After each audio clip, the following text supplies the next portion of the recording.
Shivam tutorial में आपका स्वागत है। दोस्तों, आपका 2 जो दिसंबर आने वाला है उस दिन आपका फर्स्ट राउंड का सीट अलॉटमेंट होने वाला है।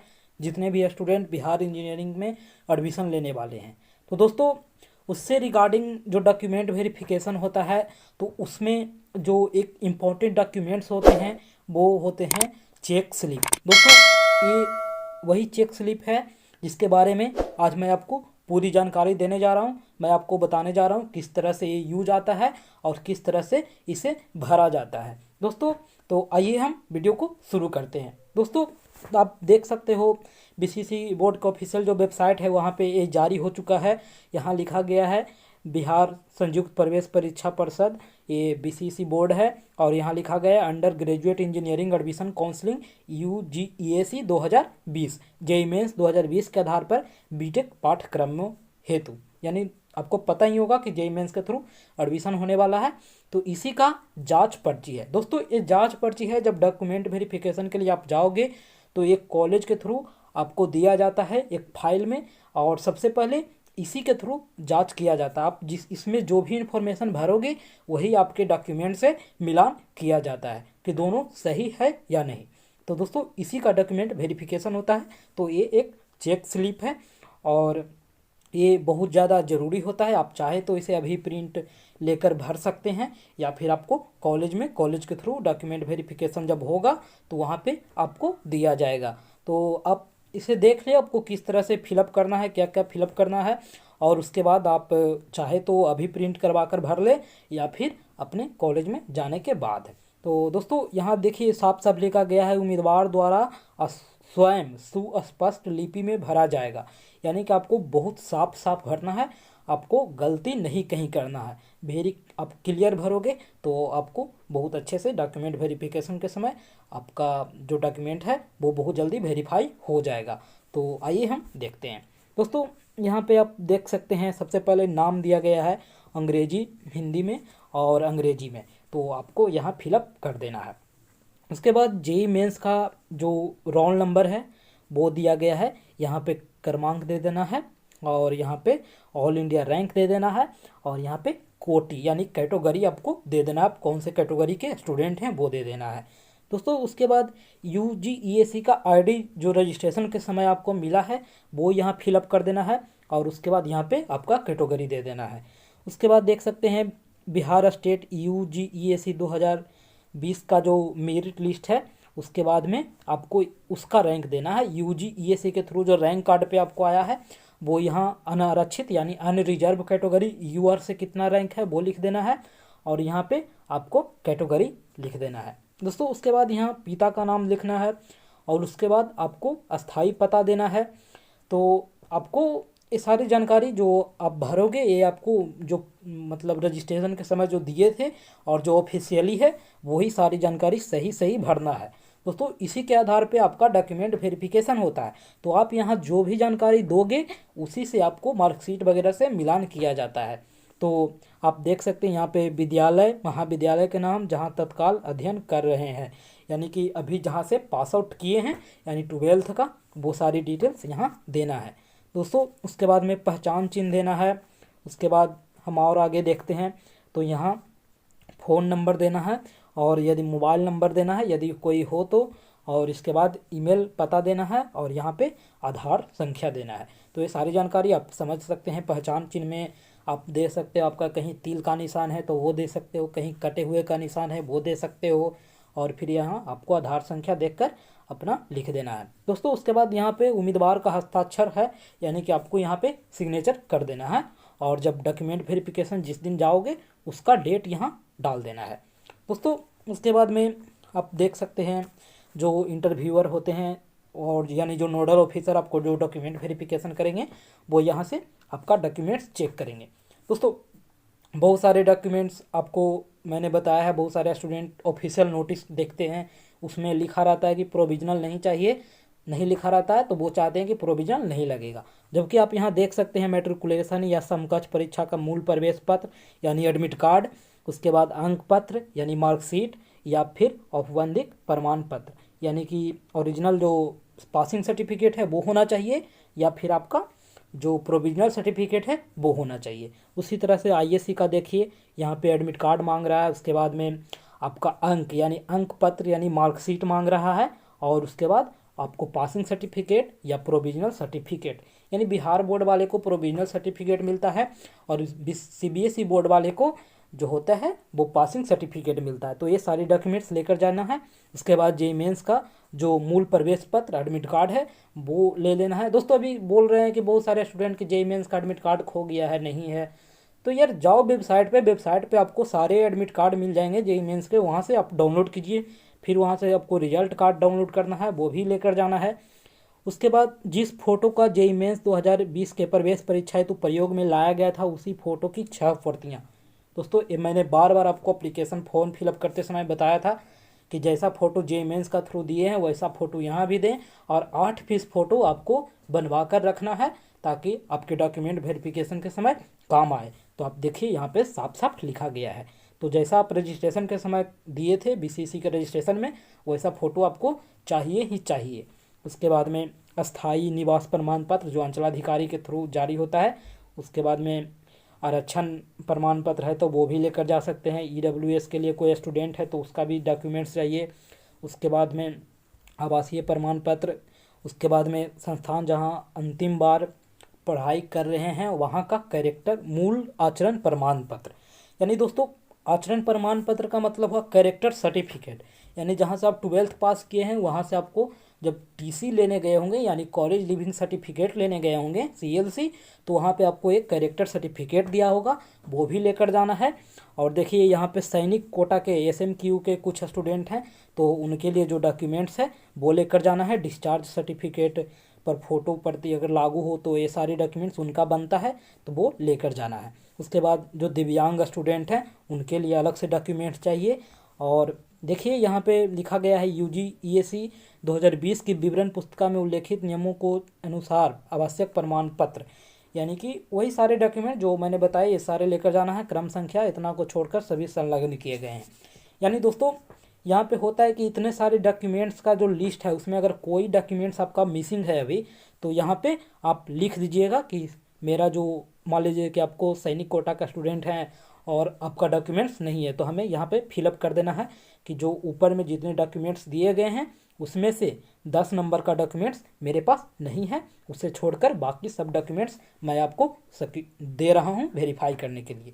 तो इसका मतलब वही हुआ। आप यहाँ पे देखिएगा जांच जो वेरीफाई करेंगे आपका डॉक्यूमेंट्स उनका सिग्नेचर यहाँ पे होगा, आपको यहाँ कुछ नहीं करना है दोस्तों। इसके बाद अब जांच की जो बिंदु है वो देखिए कौन कौन सी जांच का बिंदु है। तो आप देखिए यहाँ पे दिया गया है आयु सीमा की योग्यता। आयु सीमा की योग्यता है तो वो आपके जो आपका जो 10th का सर्टिफिकेट है उसी के अनुसार आपको यहाँ डेट ऑफ बर्थ भरना है और कितना आयु हो रहा है वो आपको भर देना है। उसके बाद ख में है बीटेक पाठ्यक्रम में नामांकन हेतु निर्धारित आयु सीमा के अंतर्गत है या नहीं। तो कोई एज लिमिट नहीं रखा गया है तो यहाँ पे आपको कुछ नहीं करना है। ये सारे काम आपके जो डॉक्यूमेंट वेरीफाई करेंगे वो कर देंगे। उसके बाद में दोस्तों शैक्षणिक योग्यता पूछ रहा है तो वर्ष इतना में आप जिसमें आप पास किए हैं आईएससी का एग्ज़ाम तो उस अनुसार से आपको भर देना है। और यहाँ पे जो गणित में कितने मार्क्स आए और रसायन विज्ञान में कितने आए, भौतिकी में कितने आए, अंग्रेजी में कितने आए, यहाँ अन्य में आपको इंग्लिश का देना है। दोस्तों यहाँ ध्यान रखेंगे जो मार्क्स आपने रजिस्ट्रेशन के समय दिया है, यानी किसी ने 100 नंबर दिया है, किसी ने 150 नंबर दिया है, तो वो यहाँ पे आपको उसी तरह से फिलअप करना है। उसके बाद में आप देख सकते हैं ख में दिया गया है उम्मीदवार यूजीईएसी 2020 के आधार पर बीटेक के निर्धारित न्यूनतम शैक्षणिक योग्यता एवं अंक के प्रतिशत से संतुष्ट करता है या नहीं करता है, ये जांच करेंगे। वो आप यहाँ से फिलअप कर दोगे तो आपसे वो मार्कशीट मांगेंगे इंटर का, वो आपसे मिलाएंगे। अगर आपका 45% से ऊपर स्कोर है तो आपको यहाँ पे सिग्नेचर कर देंगे और वो टिक आउट कर देंगे, आपको वेरीफाई करने के लिए आगे जो टेबल होता है वहाँ पे बढ़ा देंगे डॉक्यूमेंट्स को। तो दोस्तों इसके बाद में आपको आवासीय योग्यता है तो आवासीय योग्यता में आपको यहाँ भर देना है कि जो प्रमाण पत्र है आवासीय प्रमाण पत्र उसके अनुसार आपका आवास कहाँ है। अगर आप संतुष्ट करते हैं आधार कार्ड से मिलाया जाएगा, अगर आप संतुष्ट करते हैं तो यहाँ पे आपका वेरीफाई हो जाएगा। और उसके बाद में अंगूठे का निशान है दोस्तों पहचान का निशान में अगर आपको घर में पैड हो ठप्पा लगाने वाला तो वो आप यहाँ लगा सकते हैं, या फिर आपको जब वेरीफाई होगा तो वहाँ पे आपको थंब इम्प्रेशन करवाया जाएगा, तो इसके लिए निश्चिंत रहिए। उसके बाद में करवाया गया है जांच अधिकारी के सामने उम्मीदवार का हस्ताक्षर, यानी जब आपका डॉक्यूमेंट वेरिफिकेशन होने लगेगा तो जब वेरीफाई हो गया तो उनके सामने ये करना है, हिंदी और इंग्लिश में सिग्नेचर, और ये ठप्पा भी वहीं लगवाइए तो ज़्यादा अच्छा होगा। अपने घर पे मत कीजिएगा ये काम, और यहाँ पे सबके सामने वहाँ पे होगा आपका वेरीफाई दोस्तों। तो ये सारे डॉक्यूमेंट्स आपके वेरीफाई हो जाएंगे और उसके बाद आगे आपका जो प्रोसीजर है वो एडमिशन की ओर बढ़ेगा दोस्तों। उसके बाद में और है जो अनारक्षित कोटि के स्टूडेंट हैं तो उन्हें प्रमाण पत्र के आधार पे जो भी आपका कैटेगरी है वो सब यहाँ पे फिल होगा, और आपका जो भी डॉक्यूमेंट्स है, अब कुछ स्टूडेंट EWS से हैं तो उनका जो दावा है सीट पे वो पहले होगा। उसके बाद में SMQ के हैं तो उनका भी पहले होगा। तो इसी वही सारी बात यहाँ पे बताई गई है, यहाँ पे आपको कुछ नहीं करना है। उसके बाद में दोस्तों स्वास्थ्य परीक्षण कहा जा रहा है दोस्तों। तो बहुत सारे स्टूडेंट अभी तक कन्फ्यूज हैं कि उन्हें लगता है कि वहाँ पे मेडिकल चेकअप होता है, तो नहीं, मेडिकल चेकअप नहीं होता है, वहाँ पे आपको मेडिकल सर्टिफिकेट देना होता है। तो दोस्तों मेडिकल सर्टिफिकेट देना होता है, और अभी मेडिकल सर्टिफिकेट आपका बना नहीं होगा क्योंकि बहुत सारे कॉलेज ने अभी तक फॉर्मेट जारी नहीं किया है मेडिकल सर्टिफिकेट का। तो दोस्तों मेडिकल सर्टिफिकेट आपको कॉलेज के फॉर्मेट पे बनाना होता है, वो आप एडमिशन ले लीजिए और एडमिशन के बाद 10 दिन के बाद आप कॉलेज में जाकर मेडिकल सर्टिफिकेट सबमिट कर देना दोस्तों। अब बात उठती है कि क्या मुझे मेडिकल सर्टिफिकेट के बिना एडमिशन का चांस मिलेगा? तो हाँ, आप एक एप्लीकेशन लिख लीजिए और जिसमें लिखा होना चाहिए कि मैं 10 दिन के अंदर अपना मेडिकल सर्टिफिकेट सबमिट कर दूंगा, और वो एप्लीकेशन अच्छे से लिख लीजिए कॉलेज का नाम देकर, और उस पर अपना सिग्नेचर कर दीजिए और उसे सबमिट कर दीजिए, आपका एडमिशन हो जाएगा। और मेडिकल सर्टिफिकेट अभी बनवाना उचित नहीं है क्योंकि अभी तक कॉलेज का फॉर्मेट आया नहीं है मेडिकल सर्टिफिकेट के लिए, तो इस बात का ध्यान रखें, आप एप्लीकेशन देकर अपना काम कर लें दोस्तों। उसके बाद बताया गया है उम्मीदवार जिस संस्थान में पात्रता प्राप्त हैं उनका नाम और चयन के लिए किए गए पाठ्यक्रम का नाम देना है, यानी कि आपका जो भी कॉलेज अलॉट हुआ है यहाँ आप लिख दीजिए। मान लीजिए आपको LNJPIT छपरा मिलता है तो आप छपरा के जो बीटेक पाठ्यक्रम है यानी कि संस्थान में नामांकन के लिए आपको लेना है, तो बीटेक में यहाँ देकर बीटेक, और जो आपका ब्रांच मिलता है आपको मान लीजिए ट्रिपल ई मिलता है तो बीटेक डैश ट्रिपल ई दे देना है, और यहाँ पे दिनांक दे देना है, और यहाँ पे आपका हस्ताक्षर फिर से कर देना है। उसके बाद में दोस्तों यहाँ फिर से दिया गया है ऑनलाइन आवंटित पाठ्यक्रम और संस्थान, यानी जो आपका कोर्स मिला है और उसका संस्थान कौन सा है वो दिया गया है। यहाँ आरक्षण कोटि का नाम दिया गया है, आपको कौन से कैटेगरी से कॉलेज मिला है वो दिया गया है। यहाँ संस्थान का नाम दिया, यानी जो कॉलेज आपको मिलता है उसका नाम यहाँ दे देना है, और पाठ्यक्रम यानी जो आपका कोर्स यानी जो ब्रांच आपका मिलता है वो आपको यहाँ दे देना है। उसके बाद में यहाँ जांच अधिकारी अपना सिग्नेचर करेंगे, आपको कुछ नहीं करना है दोस्तों। तो ये सारी जो बातें थी वो चेक स्लिप का है। उसके बाद में अब बायोमेट्रिक आइडेंटिफिकेशन, आपको मैं बताया हो बहुत सारे वीडियो में कि आपको थंब इम्प्रेशन के लिए वहाँ पर भेजा जाता है। तो दोस्तों बहुत सारे स्टूडेंट इसे भी एक डॉक्यूमेंट्स की तरह ट्रीट कर रहे हैं, पर ये कोई डॉक्यूमेंट्स नहीं है, ये वहीं पे आपको फिलअप करना होता है और वहीं पे वेरीफाई होता है। जब रिपोर्ट करने जाओगे कॉलेज में तो वहीं पे ये सारा काम होता है, तो ये कोई ज़रूरी डॉक्यूमेंट्स नहीं है, ये सारे कॉलेज के डॉक्यूमेंट वेरिफिकेशन के टाइम होने वाला काम है। तो आप देखिए यहाँ पे जो दिया गया है बायोमेट्रिक आइडेंटिफिकेशन रिपोर्ट, तो यहाँ UG ESE का ID देना है, जो आपके रजिस्ट्रेशन के समय मिला था वो, यहाँ डेट देना है उस दिन का, जब डॉक्यूमेंट वेरिफिकेशन जब होगा उसका डेट देना है। कैंडिडेट का नाम आपको कैपिटल लेटर में अच्छे से लिख देना है। उसके बाद में JEE मेंस 2020 का रोल नंबर देना है, ऑल इंडिया रैंक देना है, JEE मेंस 2020 का एप्लीकेशन नंबर यहाँ देना है। उसके बाद में दोस्तों नीचे देखोगे तो यहाँ आप UG ESE का रैंक देना है, अनरिजर्व रैंक, कैटेगरी रैंक, आपको कितना आया है, किसी का RCG रैंक भी हो तो वो लिखेंगे और जिनका नहीं है वो छोड़ देंगे। उसके बाद किसी का DQ रैंक है डिसेबल्ड कोटा के तो वो लिखेंगे, SMQ रैंक है तो वो लिखेंगे, EWS रैंक है तो वो लिखेंगे। उसके बाद में दोस्तों यहाँ आधार नंबर देना है, आधार नंबर दीजिए। उसके बाद अपना मोबाइल नंबर सबमिट कीजिए। उसके बाद में आप देखिए यहाँ पे फिर से देना है कौन से कोर्स का नाम देना है, यहाँ पे आपको फिर से अपना कोर्स देना है। बायोमेट्रिक थंब इम्प्रेशन के समय जब ये डॉक्यूमेंट्स लेकर जाओगे तो ये पूरी तरह से फिलअप होना चाहिए। तो यहाँ पे आपको कोर्स चूज कर देना है, यानी जो आपको अलाउट हुआ है वो लिख देना है।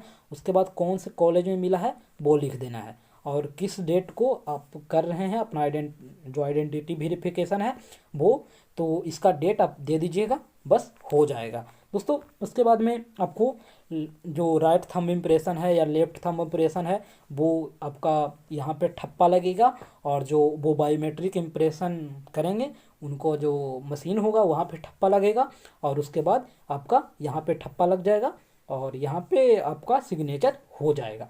तो इस तरह से जो बायोमेट्रिक थंब इम्प्रेशन है वो भी पूरी तरह से कंप्लीट हो जाएगी। उसके बाद आपका डॉक्यूमेंट वेरीफाई हो जाएगा, और तब आपका एडमिशन का जो प्रोसेस है वो पूरी तरह से कंप्लीट होगी। और अगर आप अपने एडमिशन लेंगे तो आपको एडमिशन मिल जाएगा, और अपग्रेशन का ऑप्शन देंगे तो आपको अपग्रेशन मिल जाएगा। तो दोस्तों यही सारी बातें इस वीडियो में था। आप नीचे में भी देखिए, यहाँ पे दिया गया है सिग्नेचर ऑफ ऑफिसर इंचार्ज, यानी जो नोडल ऑफिसर होंगे उनका सिग्नेचर नीचे में होगा, और उसके बाद में जो ये होंगे आपका थंब इम्प्रेशन लेने वाले उनका सिग्नेचर होगा। यहाँ पे अगर कोई शिकायत होगी तो वो यहाँ पे करेंगे। और दोस्तों ये सारी बातें थी जो मैंने आपको बताया। ये जांच पर्ची है, इसे आप लोग डाउनलोड कर सकते हैं वेबसाइट से, या मैं डायरेक्ट लिंक आपको डिस्क्रिप्शन में दे दूंगा। दोस्तों अगर आप टेलीग्राम ज्वाइन नहीं हुए हैं तो आप टेलीग्राम ज्वाइन कर सकते हैं। व्हाट्सएप ग्रुप डिलीट हो चुका है, तो आपको दिक्कत हो तो आप टेलीग्राम ज्वाइन कर सकते हैं। मेरा व्हाट्सएप ख़राब हो गया था तो मुझे डिलीट करना पड़ा। तो अगर वीडियो पसंद आया हो तो आप लाइक करें, अपने दोस्तों में शेयर करें, और थैंक यू।